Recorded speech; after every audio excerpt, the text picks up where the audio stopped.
So this is Cameron giving you guys a little bit of commentary on this Sunday night in rainy November. This first shot here, you can see it's raining pretty good in Columbus, where I currently live. It's a beautiful old town.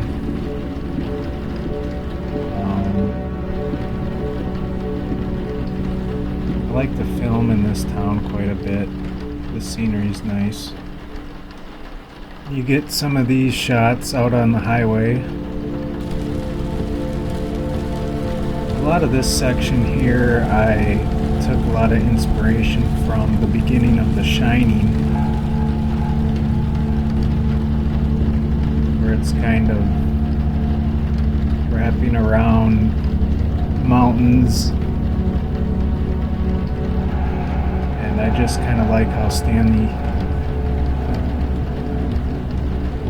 did that shot. Some of these credits are a lot of the artists that I work with that do some of the great music.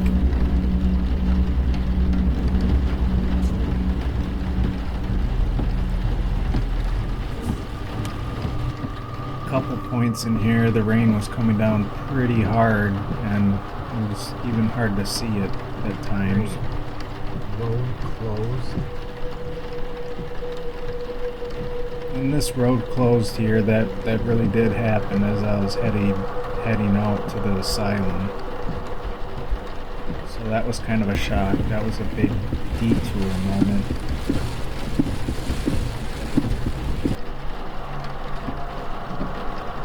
But this particular night, it really did storm from the beginning of the day all the way through the night. So here is the approach to the asylum, which you can see on the right.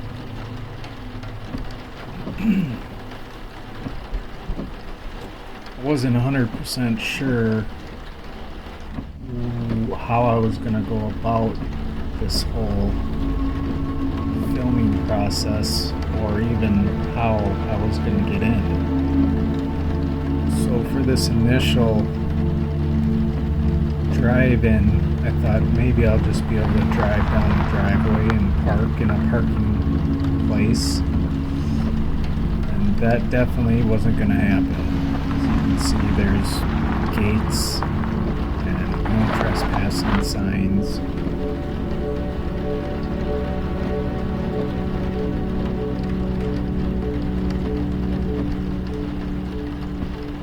So I decided to turn around here, come back down, and get one more shot coming up to the asylum.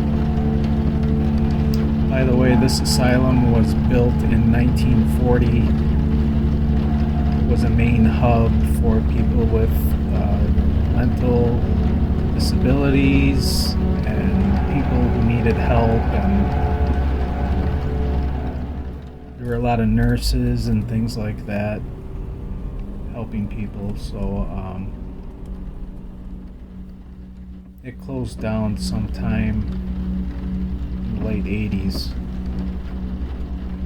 and then I think it actually changed hands into something else, but I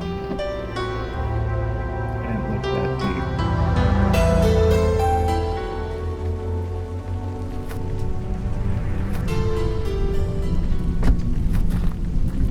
deep. So I decided to pull over and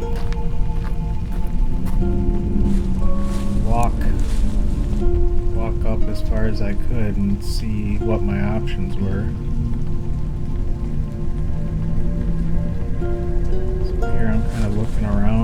figuring out. Really, I'm wondering is this fence electrified? If I touch it, am I gonna get electrocuted? So I ended up touching it and didn't get shocked, so I thought, okay, well, that's good. And I thought, well, up and over. I mean, technically nobody even works here anymore, and it is abandoned, so probably shouldn't have been doing that, but it's all in the name of art.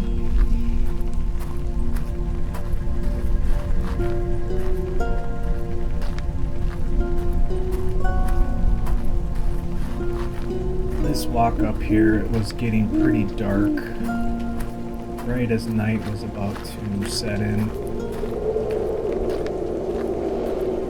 I was a little surprised to see some lights on in the building. I think they do ghost tours where you can buy tickets, so I'm sure they try to keep it somewhat active with electricity. But this part here startled me. A random cat jumped out of a grate. So that was unexpected.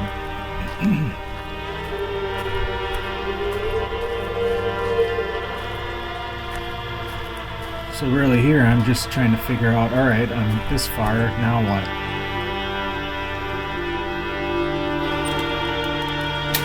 Basically this door opens and I figured myself pretty lucky.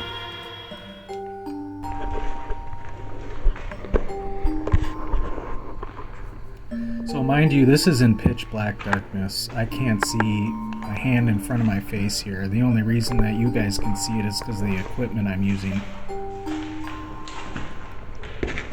which is basically infrared night vision.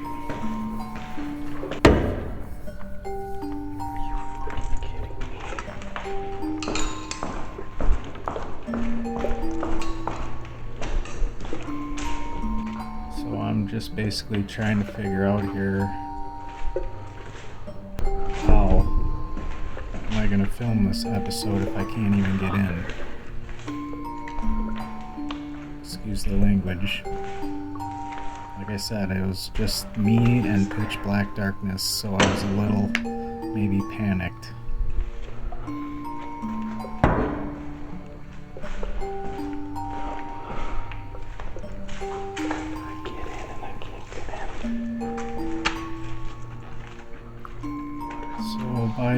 By some chance of luck here, I look down and I see this little door. I don't know what it is really, but you can see it barely opens. There we go. And I thought, oh, this is gonna be easy, but it just got worse. As you try to enter that little door, you're about 10 feet off the ground. I don't know what this is, but it's way above one of those doorways. If you look down to your left, you can see above the door.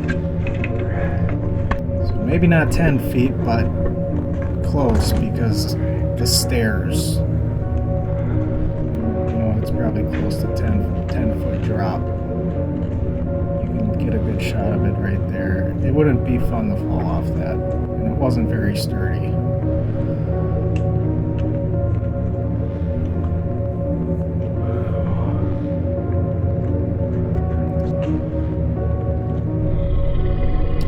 Here I'm just collecting my thoughts and I hear this noise coming from the basement.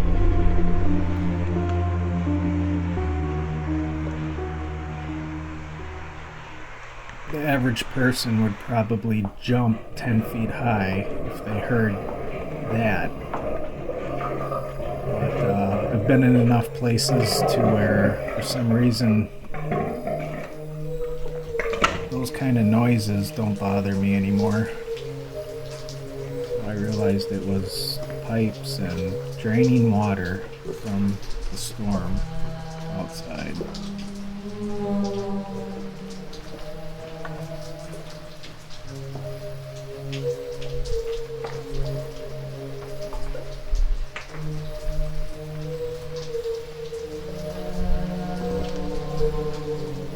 can hear some faint wailing of a woman.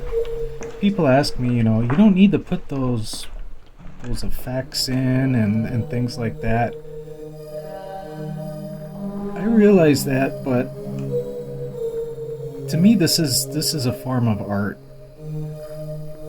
I look at it as like a movie almost, to where I want it to be an experience. I just don't want to say to the viewer, this place is haunted, and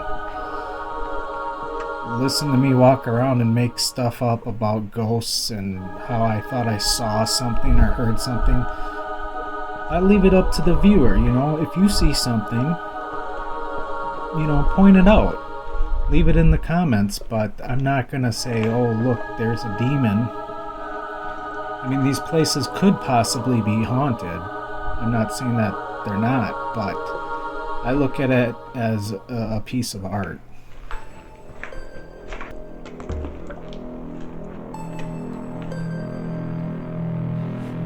This whole area here looks like it could have been some kind of gymnasium, maybe, where people got exercise.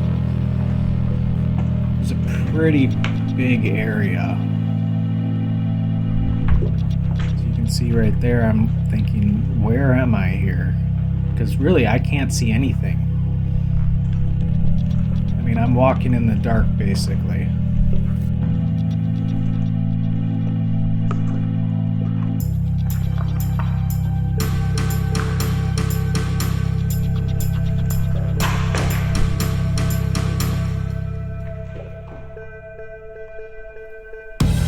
Go into a little montage. Just checking in some of these rooms and trying to figure out what all this stuff is.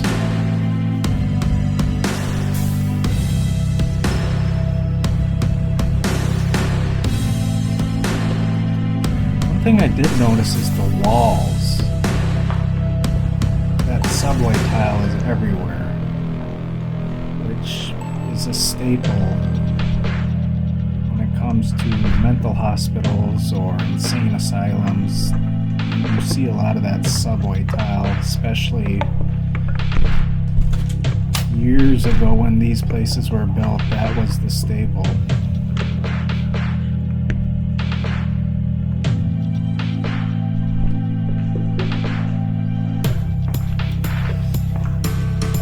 Again, thank you all for listening and watching this commentary. Hope you enjoy the episode.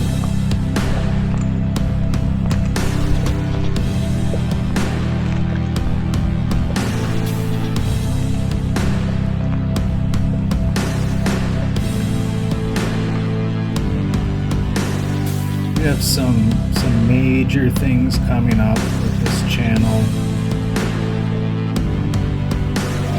New episodes coming out at the end of the year here in December. The next one coming out is Room 507, which is the hotel room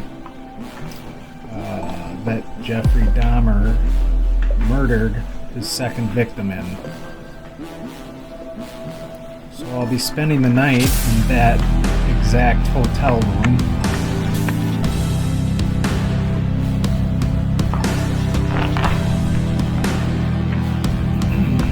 I've been places where people have been murdered before. Been out to Amityville, the Amityville home, but never spent the night in the room where somebody was beaten to death.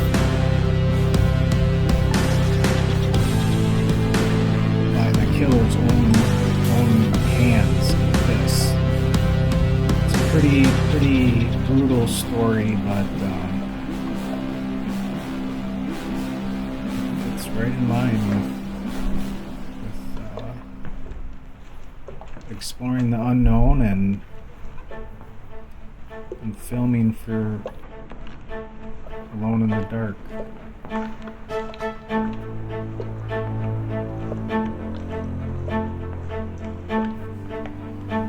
Now this area here looks like a shower area. Lots of windows and bars on the wall to hold on to.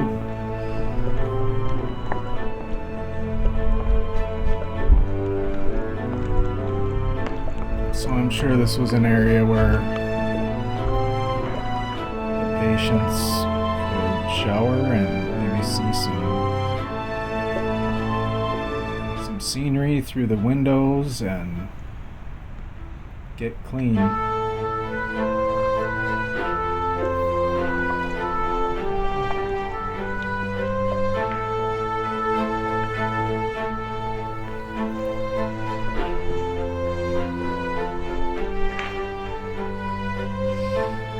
This area right here was a little strange because I could hear things moving around on the floor.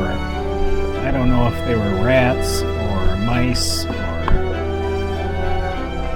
they were, but it was a little disconcerting while you're there by yourself and you're hearing things move around in this particular area.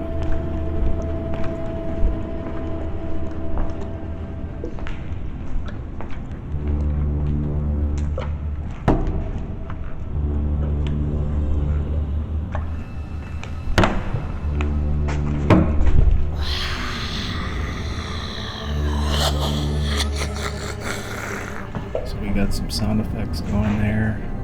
I was a little freaked out here, if you can see, because I'm wondering where these doors lead to, and it was a little scary, so I decided to take it up a notch with some of these artistic voices.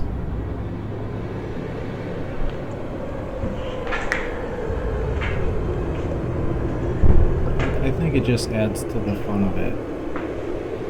You watch these videos because you want something new and you want to be scared, so might as well make it an experience.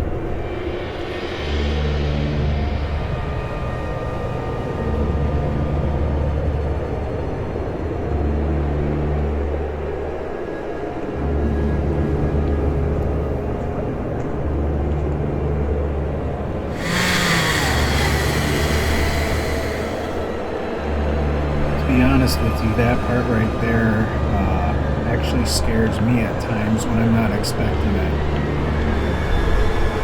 I'm sure it probably made you skip a heartbeat, but sometimes I can scare myself making these videos.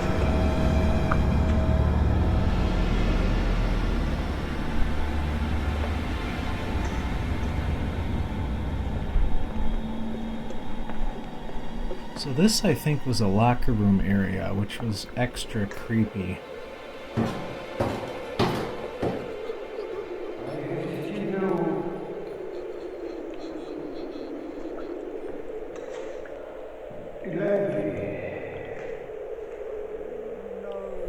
With the windows, and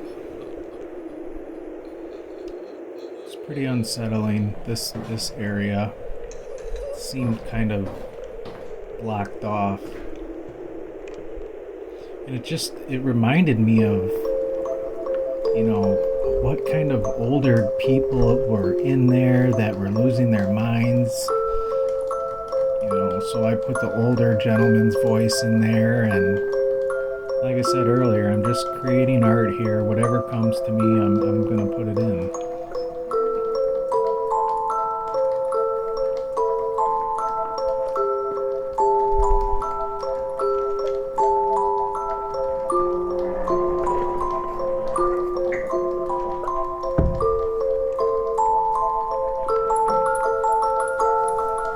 This area, I think, was mostly pantry area. And it also looked like possibly an area where they were teaching, or maybe a daycare where kids would congregate to. A lot of smaller desks and things on the wall. So then we head up here to the second level. And I think this is where we get into some of the cells. Where am I?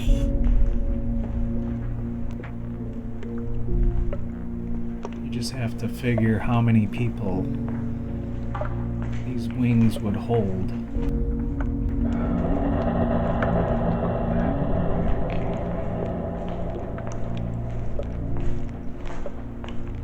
I can't move. I'm trapped. They're probably lucky they got a window. What's that? But I will say these were definitely blocked off. The doors have been taken off.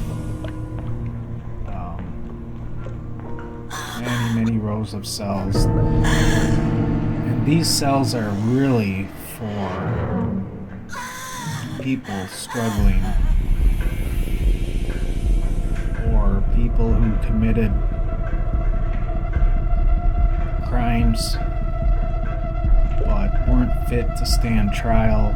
They would be sent to places like this to be observed and watched, and I'm sure a lot of darkness and just depressed patients used to roam these halls. A lot of sadness. So now we head up another floor. This is the third floor.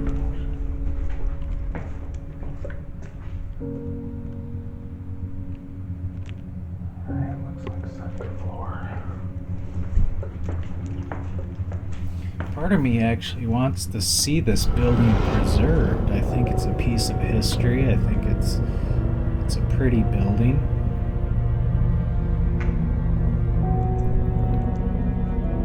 I think if they're running ghost tours in it, I think that's great for Halloween. I don't think it should be condemned.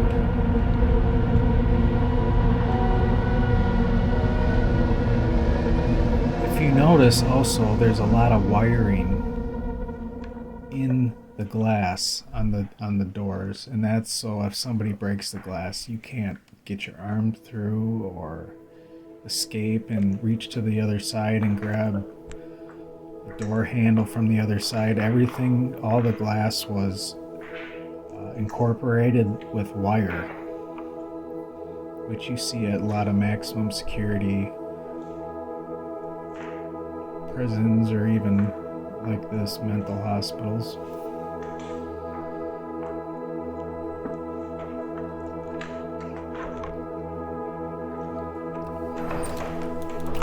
Here we're kind of getting towards the end of the episode, and this is on the third floor, another wing of rows and rows of cells.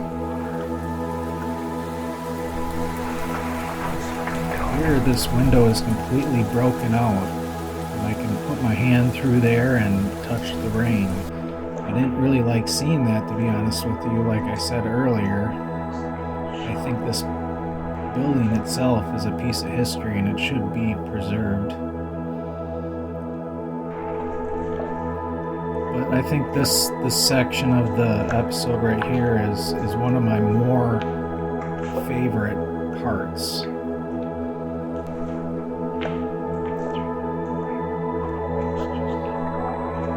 Incorporated a lady's voice who maybe was crazy, but she really wasn't that crazy. But more maybe just sincere and abstract thinking. So I put her voice in here because I think some of this is sad. Maybe some of these people really didn't deserve or need to be into these places. Come back alive.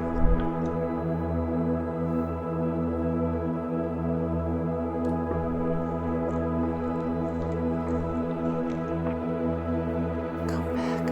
As you can hear her right there, come back.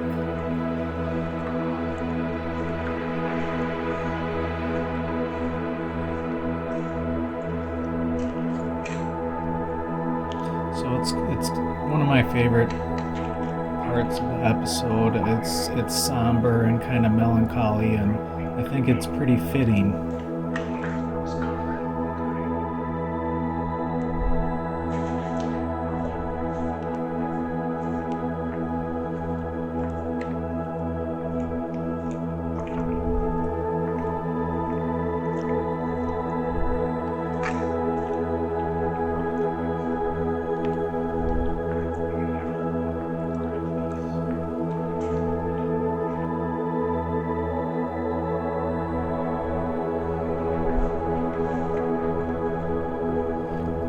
Outdoor walkway right there.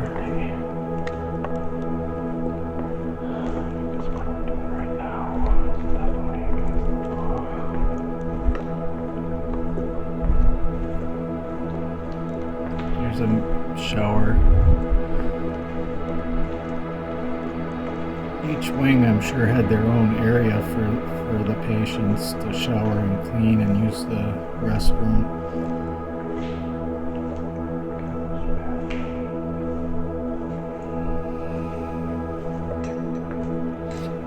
You can kind of hear me talking to myself right here. I'm basically mumbling to myself. You're on the 3rd floor. Goodbye. And you're trespassing. You might want to consider getting the heck out.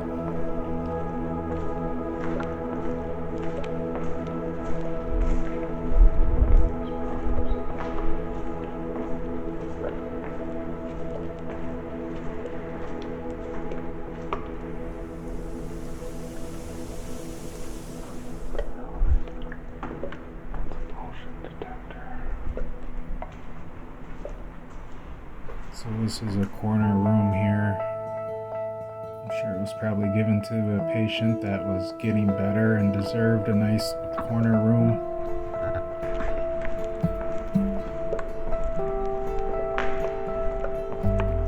But here I'm starting to think, okay, it's a pretty building, but now I have to think about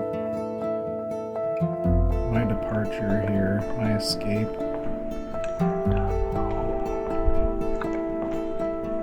You can see there I took my rosary out because a couple times I got a little dicey hearing noises and things, and I thought if I run into anything, I'm taking my rosary out of my jacket.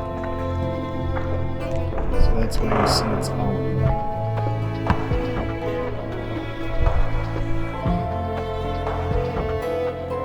And like I said earlier, a lot of these episodes I kind of treat them like an art form, but there are ghosts. There is evil, and there's things that can hurt you. They can push you down. I carry a vial of holy water with me everywhere I go because being a paranormal investigator, you know that this stuff is real and you can be hurt. So we, investigators that do this, at least myself, take holy water and bless metals with.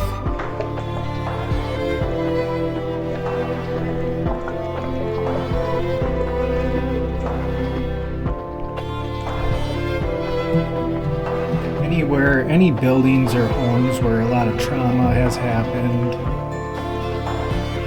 or people may have been killed or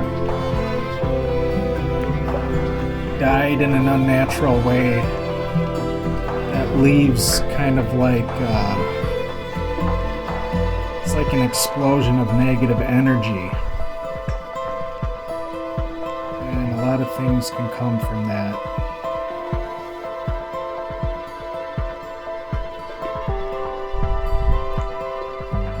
Our emotions as people throw off psychic energy into the air. And when you have that much sorrow in places like this, you don't know. Maybe some people did die here. This was the 40s. You don't know.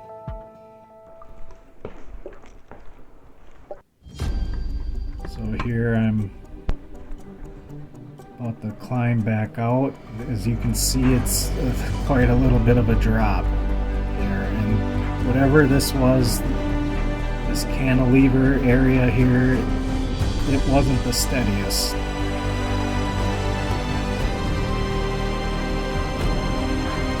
yeah, if I would have fell, it probably would have knocked me out.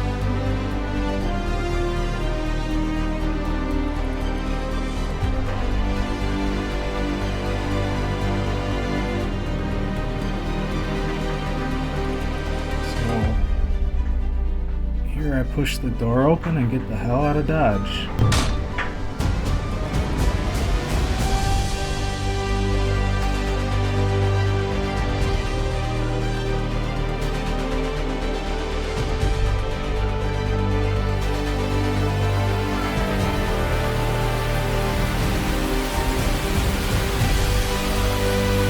In this part, actually, I wasn't expecting it to be pouring rain. It wasn't that bad when I walked in, so to have it even raining harder, I wasn't expecting.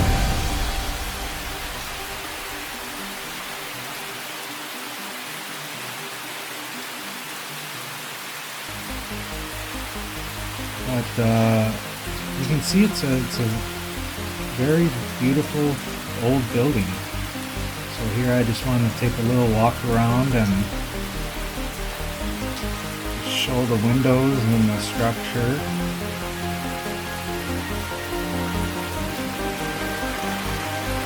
And as you can see, it started to really come down. And I'm ready to go.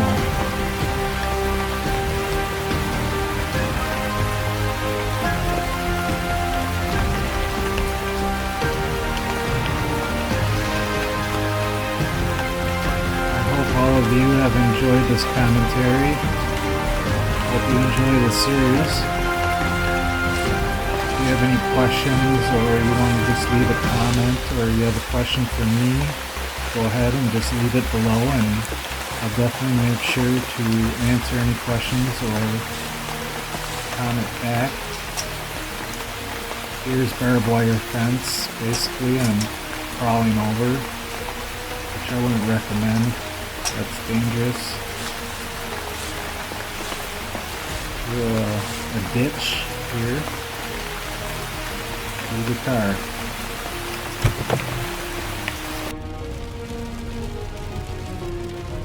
So I got the GPS going, and this was a nice little church that I stumbled upon, but that cross on the top was a neon white cross, and I just found it very interesting.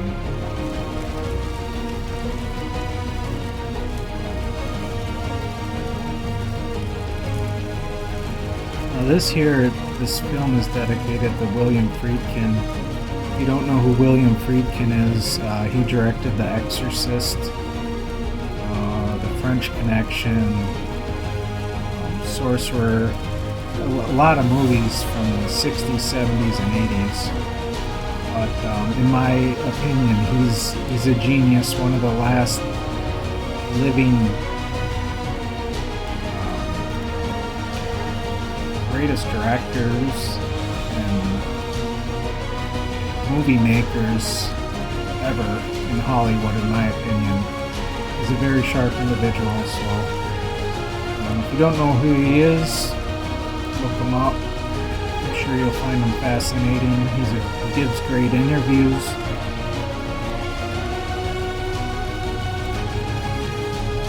And then again here, some credits, and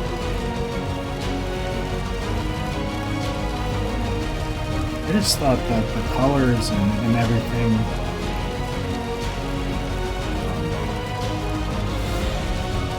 in this last ending shot here were pretty at night, so kept it all in, and